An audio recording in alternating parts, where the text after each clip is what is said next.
할렐루야.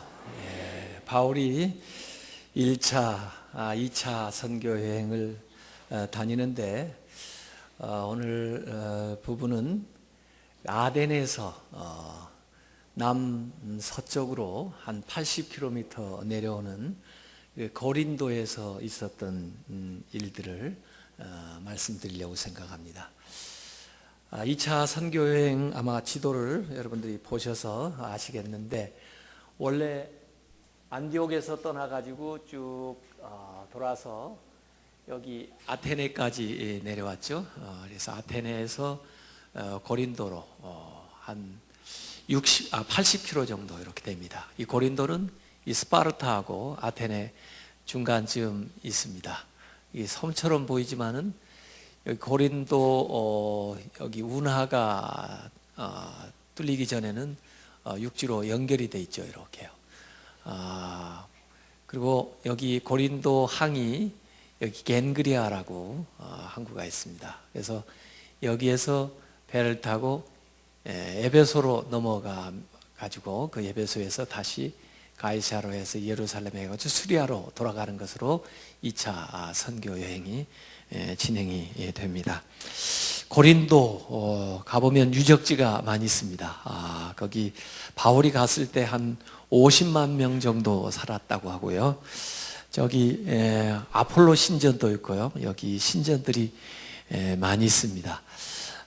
거기에 살던 유물들, 저 뒤로 보이는 산은 아크로 고린도라는 산이 뒤로 보이죠.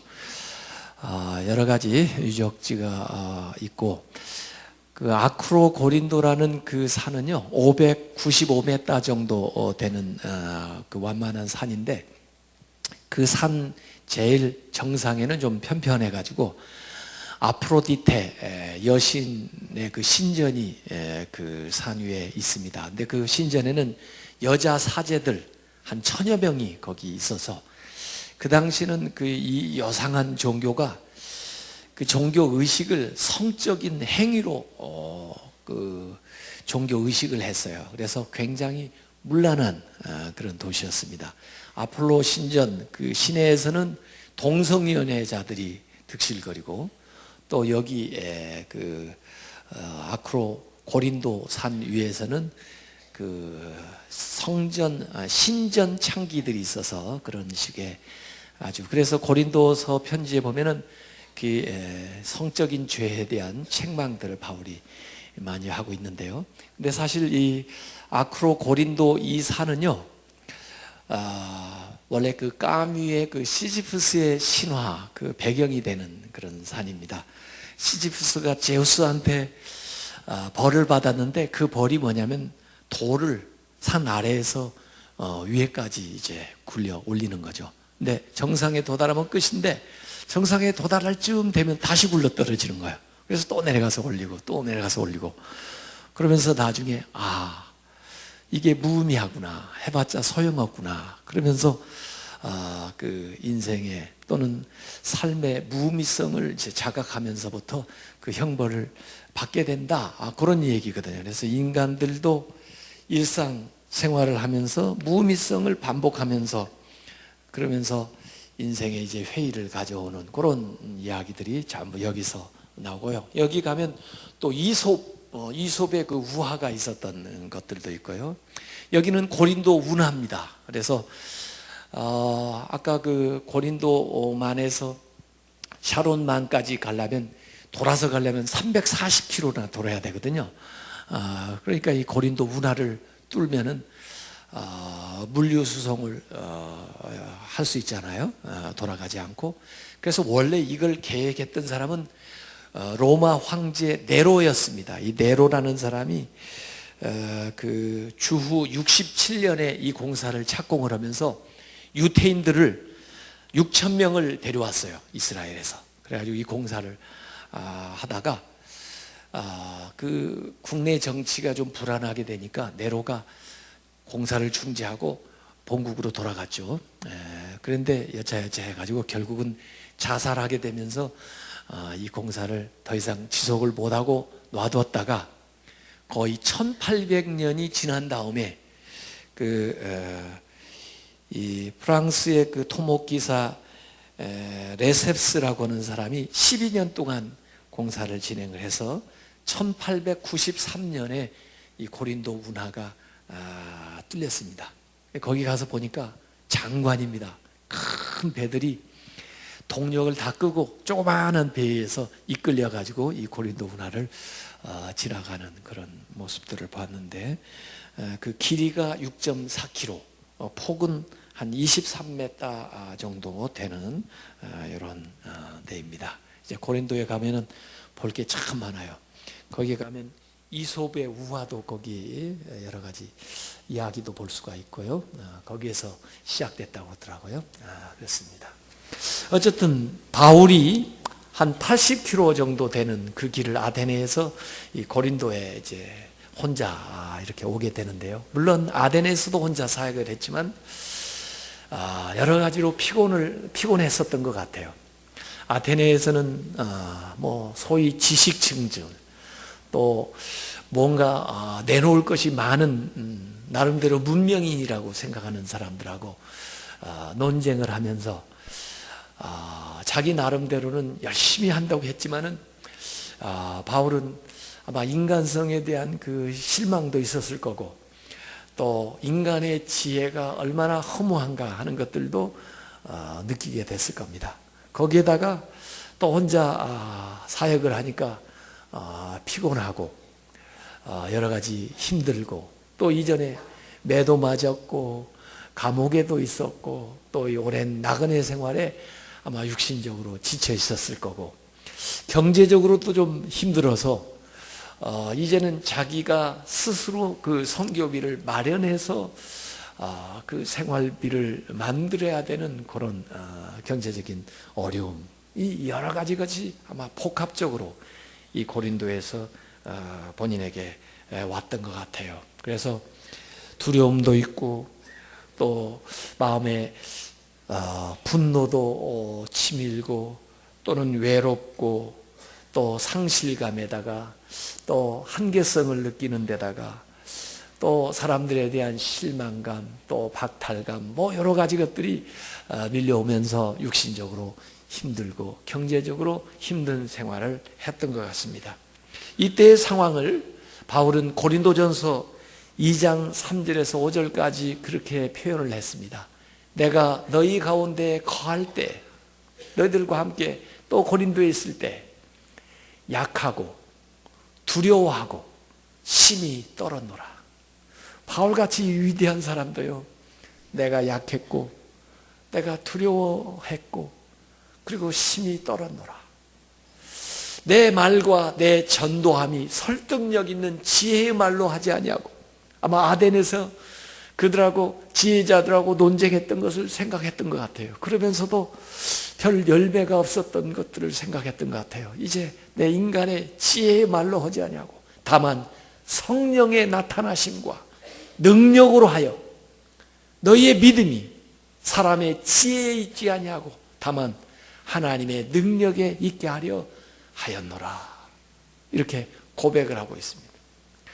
그래서 고린도에 갔을 때 바울의 심정이 약하고 떨고 두려워했다 하는 얘기를 여기 하고 있는 거죠. 사실 어제 저는 이 설교를 다 준비해 놨었는데 오늘 새벽에 자다가 한 3시쯤 벌쩍 깼어요. 왜냐하면 그 자는 중에요, 바울의 그 고난의 일지를 한번 읽어보라, 그런 느낌이 온 거예요. 그래서 새벽에 한 3시쯤 일어나가지고 다시 그 고린도서에 바울이 고난받았던 자기의 그때의 일들을 기록해 놓은 고난의 일지를 이렇게 읽어보는데요, 참 정말 너무 많은 고초를 겪었었더라고요. 그 고린도전서 4장 9절부터 13절에 보면 내가 생각하건대 하나님이 사도인 우리를 죽이기로 작정한 자 같이, 어찌 하나님 우리를 죽이려고 작정을 하겠어요? 그런데 그런 생각이 들 정도로 우리를 끄트머리에 두셨으며 제일 끝에다가 두었다는 거예요. 그래서 어려움을 겪었던 자신의 얘기를 거기다가 고백을 하고 있습니다. 우리는 세계 곧 사람과 천사에게 구경거리가 되었노라. 우리는 그리스도 때문에 어리석었으나 너희는 그리스도 안에서 지혜롭고, 우리는 약하나 너희는 강하고, 너희는 존귀하나 우리는 비천하여. 바로 이 시각까지, 지금까지 우리가 줄이고 목마르며 헐벗고 매맞으며 정처가 없고, 또 수고하여 친히 손으로 일을 하며 모욕을 당한 즉 축복하고, 박해를 받은 즉 참고, 비방을 받은 즉 권면하니, 우리가 지금까지 세상의 더러운 것과 만물의 찌꺼기같이 되었도다. 제일 끄트머리에 마치 하나님은 우리를 그냥 미워하셔서 죽기로 그냥 내버려 둔 것 같은 그런 느낌. 또 만물의 찌꺼기, 뭐 쓰레기 같은 그렇게 느낌이 들었다는 거예요. 얼마나 힘들었으면 이런 얘기를 했겠어요. 바울이 실제로 채찍을 많이 맞았었고, 매를 맞았었고, 감옥에 갇혔었고, 굶고 추웠고, 배 타고 다니면서 파선하고 감옥에 갇히고, 하여간 온갖 고초를 겪었던 것들을 여기 고린도서에 기록을 하고 있습니다. 그만큼 바울도 위대한 사도였지만 인간적으로 힘들고 고통스러웠던 것을 어떻게 할 수가 없었던 것 같아요. 이쯤 되면은 뭔가 아마 그냥 내려놓고 싶고 포기하고 싶고 사라지고 싶고 아마 그런 마음이 들 수 있을 거예요. 왜 나만 이렇게 해야 되느냐. 또 아마 다른 사도들하고 비교해보면 아마 더 자기는 왜 이래야 되는지 그런 그 비교의식도 들고 아마 그럴 거예요. 예. 목회자들도요, 지난 주간에 우리 동역자들 같이 모여서 자발적으로 공부하기를 원하는 사람들을 모여가지고 세미나를 했는데요. 제가 거기 한 90분 강의를 맡아가지고 거기 가서 1박 2일을 같이 보냈는데, 제가 신학교에서 가르쳤던 주로 학생들이 훌륭한 목사님들이 다 돼가지고 거기로 왔더라고요. 옛날에는 학생이었는데 지금 오래간만에 10여 년 만에 만나니까 이제 같이 나이 들어가니까 말도 아주 조심해야 되겠더라고요. 그래서 요새 어떻게 지내셔? 오랫동안 못 봤는데 10여 년 동안 어디 있는가 궁금했는데 어떻게 지내요? 그리고 이 얘기를 물어보니까 정말 나름대로 열심히 각 지역 지방에서 사역하려고 노력하는데, 그러나 이 얘기를 들어보니까 정말 힘들어요. 목회 상황이. 개척할 때 큰 비전을 가지고 시작을 했는데 몇 년이 지나도 교인이 항상 똑같아요. 또 더구나 재정적으로 힘들어서 무슨 사역이나 일을 하려 치면은 믿음으로 한다 하지만 항상 그게 벽에 딱 걸려가지고 더 이상 일을 진행을 못해요. 그러면서 그것이 몇 년씩 반복되니까 그 다음에 마음에 상처가 되고, 또 다른 사람 자꾸 비교하면서 자기만 열등감을 느끼게 되고, 나는 뭔가 무능한 거 아닌가, 난 잘못 이 길에 들어온 거 아닌가, 그런 생각이 자꾸 들면서 하나님, 저 어떻게 하면은 좋아요?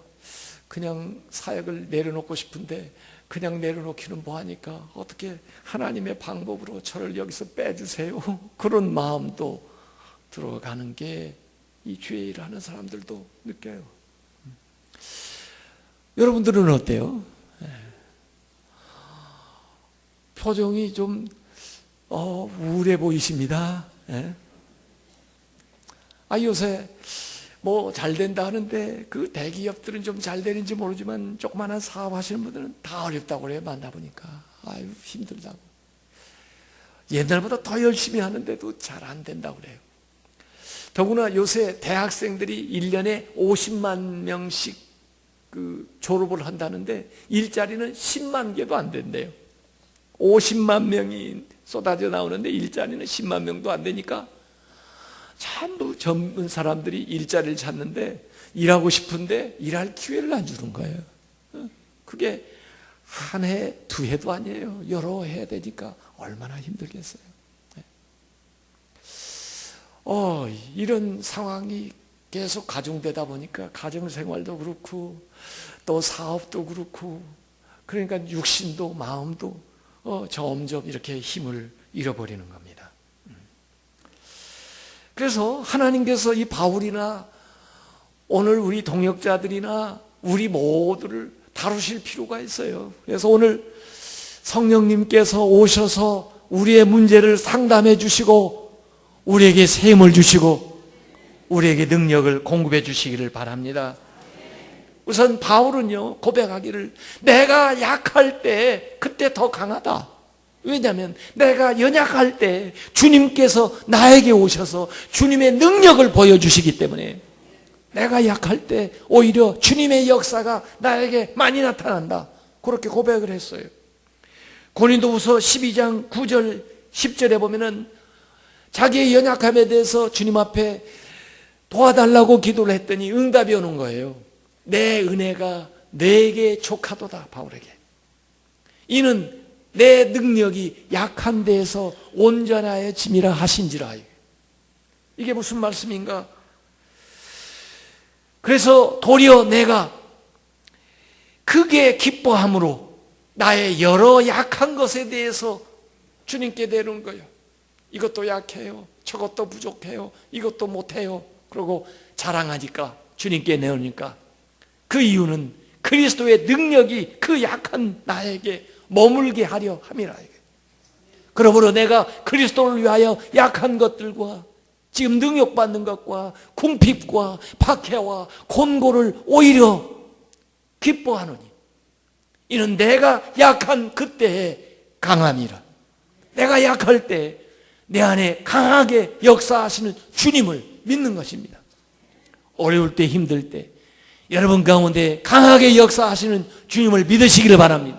그래서 주님 앞에 여러분의 연약한 부분을 여러분의 약한 부분을 여러분의 곤고한 부분을 주님 앞에 내어놓으시길 바랍니다. 주님께서 그 일에 역사를 하세요. 그래서 우리가 주님을 전적으로 연약하기 때문에 의탁할 때 더 강하게 우리에게 역사하셔요. 그래서 바울에게 주님이 역사하시는 걸 가만히 보니까 여기 고린도에서 이 연약한 때 신실한 동역자를 붙여주심으로써 그 연약한 바울을 도와주시는 걸 믿으시길 바랍니다. 동역자가 필요해요. 동역자가. 롤 하이저 목사님이 쓴 그 영성에 대한 책을 영성을 찾아서 그 책에 보니까 자기 아이 이야기 하나 적어놨더라고요. 4살짜리 아이 방에서 잘 자라고 하고 이제 부모님들이 이제 안방에서 이게 자고 있는데 한참 있으니까 애가 와가지고 문을 두드리는 거예요. 엄마, 아빠, 엄마 방에서 자면 안 돼요? 그러니까 엄마가 예, 뭐 무섭다 그래. 하나님이 계시는데, 하나님이 너를 사랑하시는데 내 방에도 하나님이 계신다고. 가서 잘 자. 엄마가 가서 기도해 줄게. 그랬더니 나도 하나님이 계신 건 알아요. 그런데 나는 몸이 있는 사람이 필요하다고요.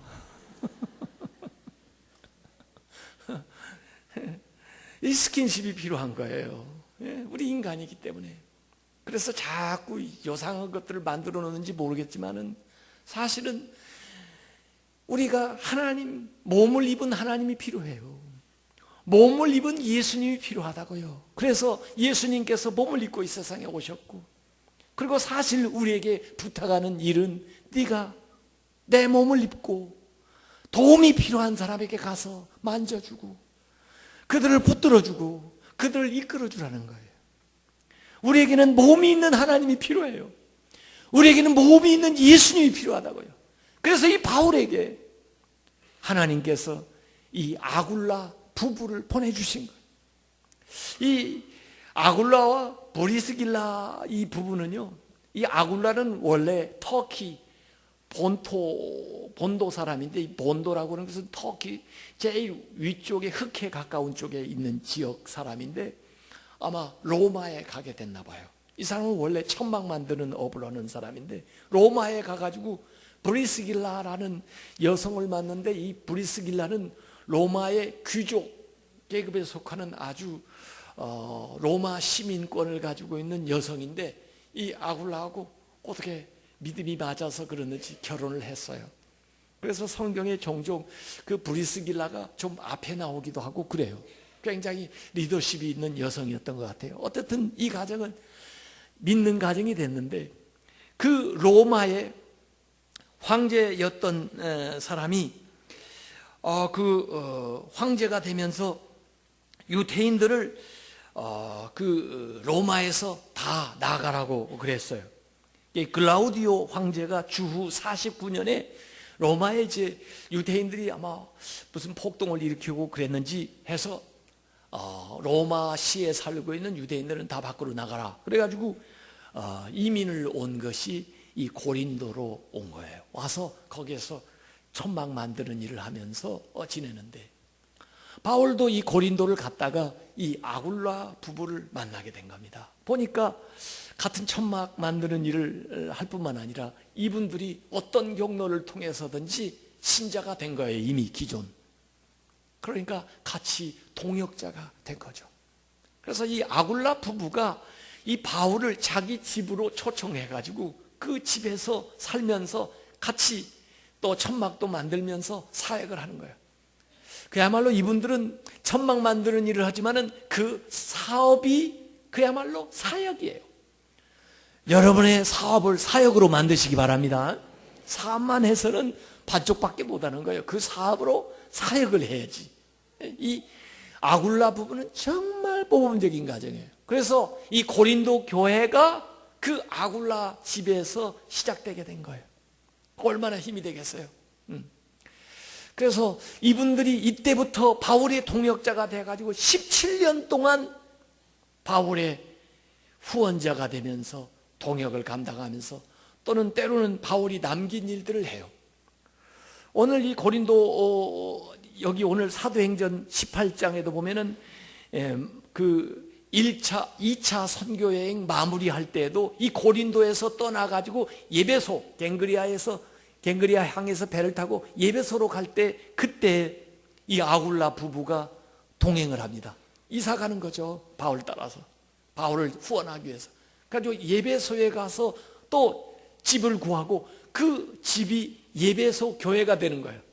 젊은 사람 아볼로를 데려다가 사역을 하는데, 아볼로가 좀 미숙하니까 뒤에서 보이지 않게 아볼로를 지도하면서 그 아볼로가 사역을 잘 할 수 있도록 후원을 해요. 그러니까 바울은 안심하고 그 예배소 교회를 아굴라 부부에게 맡기고 다시 2차 선교여행을 마무리하기 위해서 가이사르로 예루살렘으로 해서 안디옥으로 돌아가죠. 나중에 로마에 가서 다시 교회를 세우는 일에 또 일조를 해요. 그리고는 마지막에 다시 말년에 예배소에 돌아와가지고 디모데를 또 모시고는 사역을 감당하는 사람들이 이 아굴라예요. 정말 그 아굴라 가정의 그 행적을 보면 기가 막힌 이야기들이 많습니다. 어쨌든 바울은 이 고린도에서 다른 동역자들이 지금 아직 실라나 디모데가 데살로니가 그리고 지금 빌립보에서 오지 못하고 있을 때, 그곳에서 사명을 감당하고 있을 때 여기 아굴라가 이곳에서 바울을 조력을 한 거예요. 그러면서요, 이 아굴라 부부가요, 로마 교회, 또 로마에 있었던 로마의 이야기를 계속 바울에게 해주는 겁니다. 그래서 바울이 로마에 가고 싶은 비전이 막 생기는 거예요. 그래서 결국 바울이 로마에 가본 적도 없는데 로마에 있는 신자들에게 로마서를 씁니다. 고린도에서 로마서를 써요. 아마 다른 서신들은, 바울이 쓴 서신들은 전부 자기가 세웠던 교회, 또 자기가 다녔던 그 교회를 이제 편지를 쓰니까 그 교회 사정과 형편에 따라서 편지를 써요. 그래서 그 교회에 아주 적합한 편지를 썼겠지만, 로마서는요, 자기가 가본 적은 없지만은 이 아굴라 부부에게 듣고 그 교회에 편지를 먼저 보내는 거예요. 그렇기 때문에 기독교의 복음의 진수를 아주 체계적으로 서술해 가지고 쓰는 겁니다. 그래서 로마서는 아주 보석 같은 책이 나오는 거예요. 어떤 한 교회의 구체적인 문제에 대한 답변이 아니고 신앙생활하는 것에 대한 아주 기본적이면서 중요한 것을 체계적으로 써서 그 편지를 보낸 게 로마서예요. 그러니까 이 로마서를 나오게 된 배경을 가만히 살펴보면 이 아굴라 부부의 아주 결정적인 그런 조언 또 그 뒷받침이 있었다 하는 그 생각을 할 수밖에 없게 되는 거죠. 그 아굴라 집에 있는 어간에 이제 실라하고 디모데가 데살로니가 또 빌립보에서 와요. 그래가지고 같이 힘을 모두어가지고 사역을 감당하면서 이 고린도에서 1년 6개월 동안 비교적 다른 지역에 비해서 오랫동안 사역을 감당해 나가는 겁니다. 여기서 아마 육체적으로도 회복하고 정서적으로도 좀 회복하고 영적으로도 아마 회복하는 일이 있었을 거예요. 그래서 나중에 떠나기 전에 그 겐그리아에서 30일 동안 금식하면서 거기서 완전히 모든 것들을 회복하는 그 일들이 거기에 있어요. 이 겐그리아에도 보면요, 베베라고 하는 집사가 있었습니다. 그래서 겐그리아 교회는 베베의 그 집에서 아마 교회가 되어졌을 텐데 나중에 로마서를 써가지고 로마 교회에 보낼 때 이 베베 집사 편에 보내요. 그래서 그 베베라고 하는 분이 그 말씀을 전달해 주는 그 얘기도 로마서에 기록이 되어 있습니다.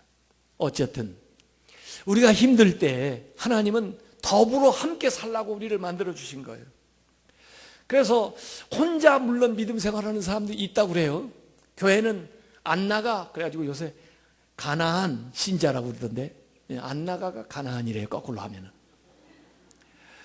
그런데 하나님은요, 우리가 그냥 신자로만 부른 게 아니고 교회에 속하도록, 공동체에 속하도록 부르신 거예요. 왜? 함께 해야 돼요. 그래서 우리 성도들 가운데 힘드는 사람이 있으면 옆에 가서 위로해주고 옆에 가서 붙들어주고 격려해주고, 그래서 우리가 더불어 함께 일을 해야 돼요. 더구나 이렇게 경제적으로나 또 여러 가지 정서적으로나 육체적으로 힘들 때는 몸으로 계시는 하나님, 몸으로 임재하는 예수님을 느낄 수 있도록 우리가 그 예수님의 몸을 대신하고 우리가 하나님의 몸을 대신해서 가서 붙들어주고 함께 해야 돼요. 더불어 함께 사시기 바랍니다. 동역하는 게 참 그래서 아름다운 거예요. 그래서 여기 하나님께서 이 브리스가라와 아굴라를 통해 가지고 바울을 돌보면서 그렇게 나아갈 수 있도록 인도해 주는 거예요. 그래서 바울이 위대한 사람이 될 수 있었던 것은 사실 이런 좋은 동역자들이 가는 데마다 있었기 때문에 이 일들이 가능했어요. 실라라는 사람, 디모데라고 하는 사람, 루디아라고 하는 사람, 이 아굴라라고 하는 사람, 이런 분들이 동역을 하는 거예요. 그래서 우리 스스로 내가 위대하게 되는 것도 귀하지만은 다른 사람을 위대하게 될 수 있도록 돕는 동역자가 된다고 하면은 하나님께서 또 기념하는 귀한 삶인 것을 믿으시길 바랍니다.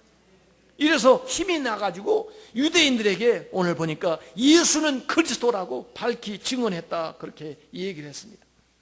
더구나 바울과 실라는 그 데살로니가 교회에 좋은 소식을 가지고 오고 또 빌립보 교회에서 바울에게 공급하는 그 연보 또 선교비를 받아가지고 와가지고 전해주니까 바울이 그러지 않아도 데살로니가 교회 핍박받을 때 거기서 빠져나오긴 했는데 교인들은 어떻게 됐을까 굉장히 궁금했는데 그들이 믿음 생활 잘한다는 걸 듣고는 너무 기뻐했고, 그 다음에 선교비까지 보내는 그 빌립보 교인들을 보면서 정말 내가 위로를 받았다라고 그 성경에 써고 있어요.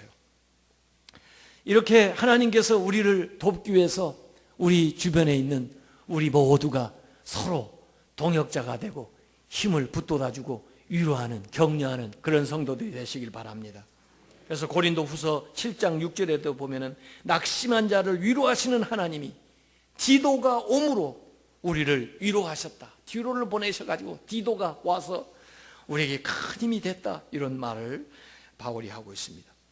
두 번째, 하나님께서 이 바울을 돕는 방법을 가만히 보니까 오늘 사도행전 18장 5절에 이렇게 얘기합니다. 이 바울이 하나님의 말씀에 붙잡혀 유대인들에게 예수는 그리스도라 밝히 증언했다고요. 이 유대인들은요, 그리스도에 대해서는 알고 있어요. 메시아라고. 그런데 그게 누구냐를 잘 모르거든요. 그래서 예수는 그리스도다.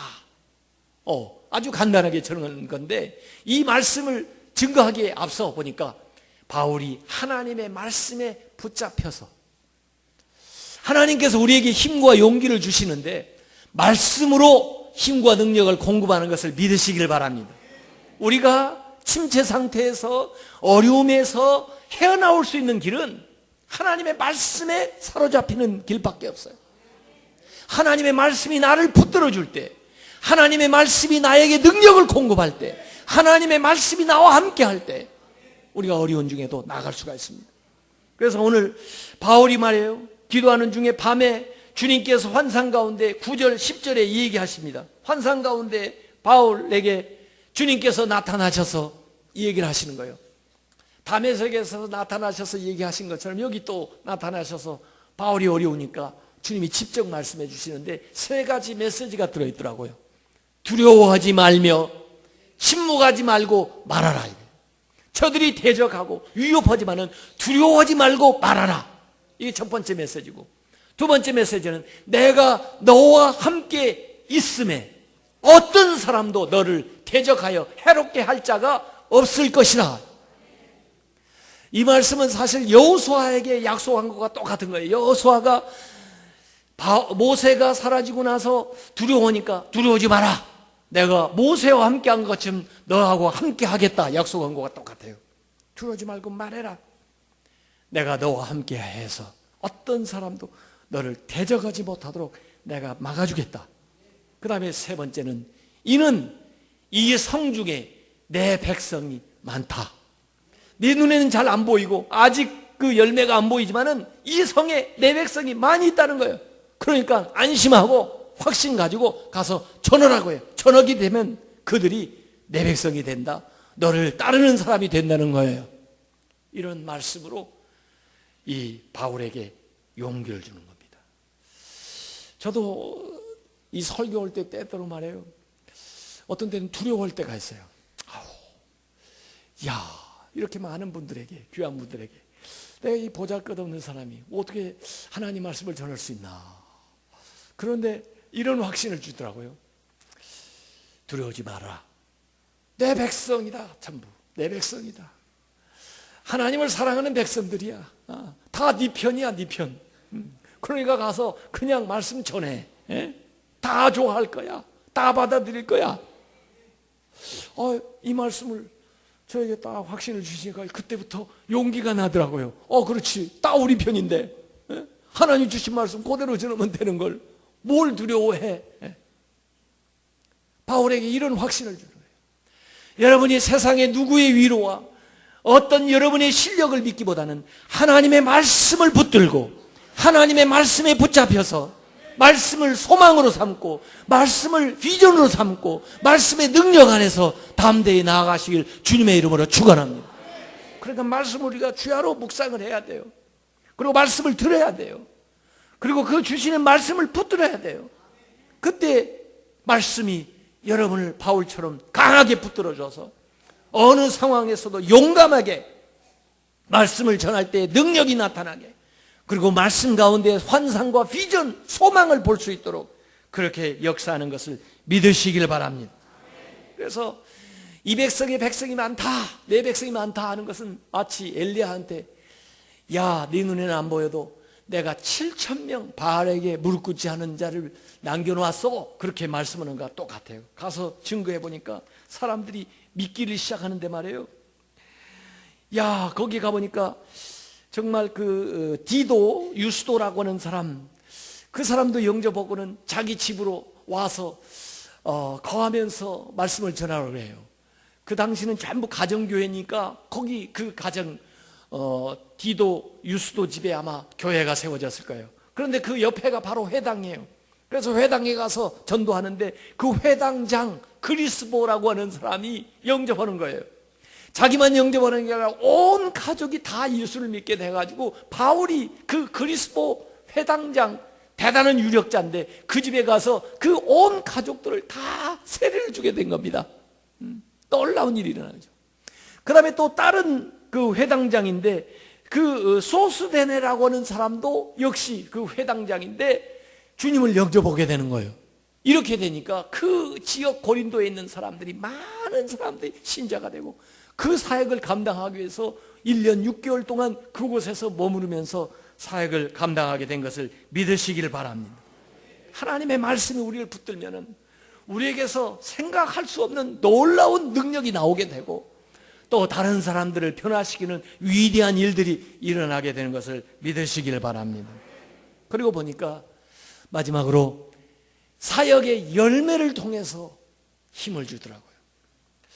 사역자들은 열매를 보는 게 그게 참 보람이고 기쁨이에요. 저도 개척교회를 해봤지만요, 개척교회라고 늘 힘 빠지는 게 아니에요. 사람 숫자는 적더라도요, 그 가운데 변화가 일어나는 걸 보면 아주 기쁘고 보람이 있어요. 온 세상을 얻는 것 같아요. 아무리 큰 교회라도요, 변화가 일어나지 않고 사람들이 정말 믿음 안에서 성장하지 않으면요, 그것만큼 또 보기 힘든 게 없어요. 여러분, 날마다 여러분의 삶에 은혜가 임하고 변화가 일어나고 새로운 역사가 일어나시길 바랍니다. 이 가을에 여러분들이 풍성한 열매를 맺으시길 바랍니다. 이 바울이 사역의 열매를 통해서 힘을 얻는 거예요. 고린도에서의 그 사역의 열매를 통해서 수많은 사람이 주님 앞에 나오는 것을 통해서 힘을 얻게 되고, 그리고 이런 회당장들, 이 유력한 인사들이 예수를 믿는 걸 보고 힘을 얻게 되고, 나중에는 고린도의 고관이었던 에라스도도 예수를 믿으면서 나오는 것을 보게 되고, 베베라고 하는 여인의 그 집에 교회가 생기게 되고, 그리고 멀리서 데살로니가 빌립보에서 잘 되는 그 교인들의 소식을 들으면서 보람을 얻게 되는 거예요. 요한 사도도 요한 3서 4절에 보면 이런 얘기를 했습니다. 내가 내 자녀들이 진리 안에서 행한다 함을 듣는 것보다 더 기쁜 일이 없도다. 요한 사도뿐만 아니라 바울도 그랬을 거고 우리도 마찬가지예요. 그래서 이 바울도 고린도 후서 1장 5절에 보면 그리스도의 고난이 우리에게 넘친 것 같이 너희가 받은 위로도 그리스도로 말미암아 넘치는도다, 그렇게 얘기를 했습니다. 여러분, 어려운 시기에 여러분이 경영하는 사업을 통해서 하나님께서 아름다운 열매를 주시길 바랍니다. 여러분의 자녀들을 통해서 하나님이 주시는 열매를 맛보시길 바랍니다. 여러분이 하는 사역, 교회 안에서의 일들을 통해서 하나님이 주시는 놀라운 열매들이 여러분에게 맺히시기를 주님의 이름으로 축원합니다.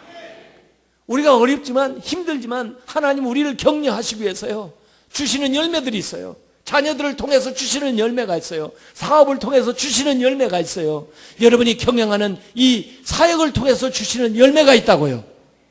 그 열매 하나님이 여러분을 격려하기 위해서 주시는 걸로 알고 이번 가을에 풍성히 누리시길 바랍니다.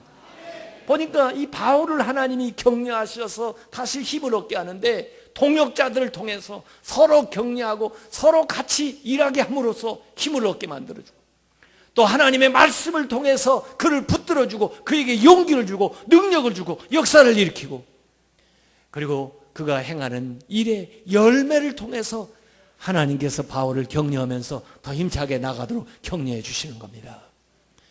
여러분, 이 은혜를 받으시길 바랍니다. 말씀에 붙들리시길 바랍니다. 여러분의 행하는 삶이 이번 가을에 금년에 많은 열매를 맺으시기를 주님의 이름으로 축원합니다. 그래서 이 바울이 사역을 잘 감당했는데 또 시기하는 사람들이 있으니까요, 바울을 고소를 합니다. 그래서 결국 그 아가야 총독인 갈리오 앞에 서가지고 재판을 받아요. 이 갈리오라고 하는 사람 이름이 여기 사도행전 18장 12절에 나오는데, 갈리오가 아가야의 총독이 되었을 때 이렇게 나옵니다. 이게 아주 중요한 단서가 되는 말인데, 바울이 고린도에 언제 있었느냐 하는 것을 가르쳐 주는 거죠. 가이오가 언제 이 아가야의 총독이 됐느냐, 로마 그 역사에 보면 나오죠. 그 특별히 델피에서 발견된 비문 파편에 의하면 1905년에 그게 발견됐는데, 이 가이오가 주후 51년에 여기 고린도에 총독으로 있었어요. 예수님 십자가에 달리실 때 빌라도는 이 예루살렘 그 유대 땅의 총독으로 있었죠.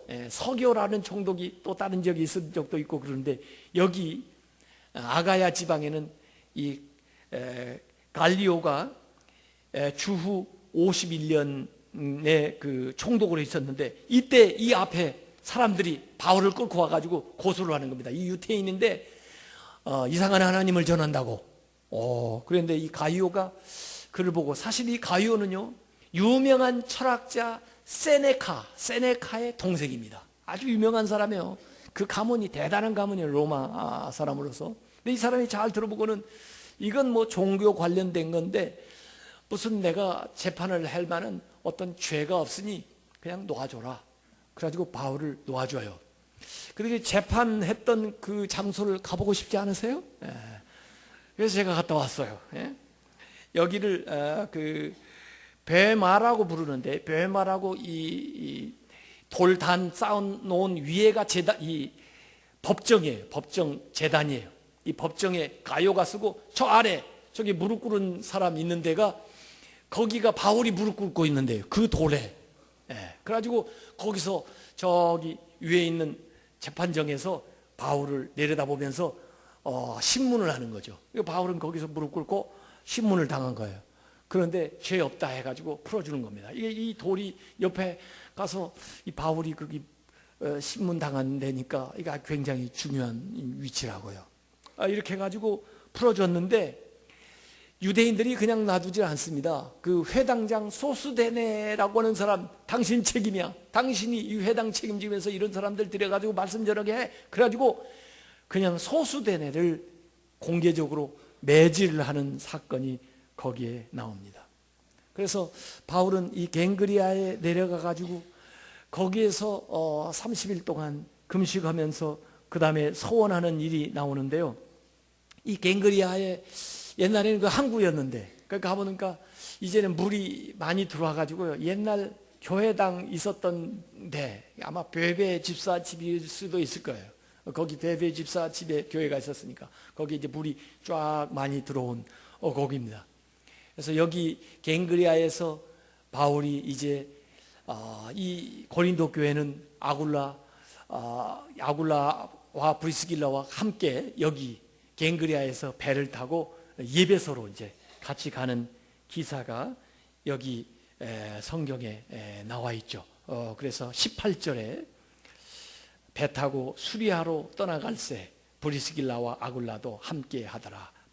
이렇게 여기에 나와 있습니다. 그렇게 해가지고 예배소에는 아굴라 부부를 남겨놓고 그 다음에 다시 2차 선교여행을 마무리하고 3차 선교여행이 나오는데, 3차 선교여행이 사도행전 18장 23절부터 시작되죠. 얼마 있다가 떠나 갈라디아와 브리스기아 땅을 차례로 다니며 모든 제자를 굳건하게 하냐. 이게 3차 선교여행 떠나는 거예요. 그러니까 2차 선교여행하고 3차 선교여행 사이에 거의 간격이 없다 보니까 대개 성경을 읽는 사람들이 이 2차에서 3차로 바뀐 걸 잘 캐치를 못해요.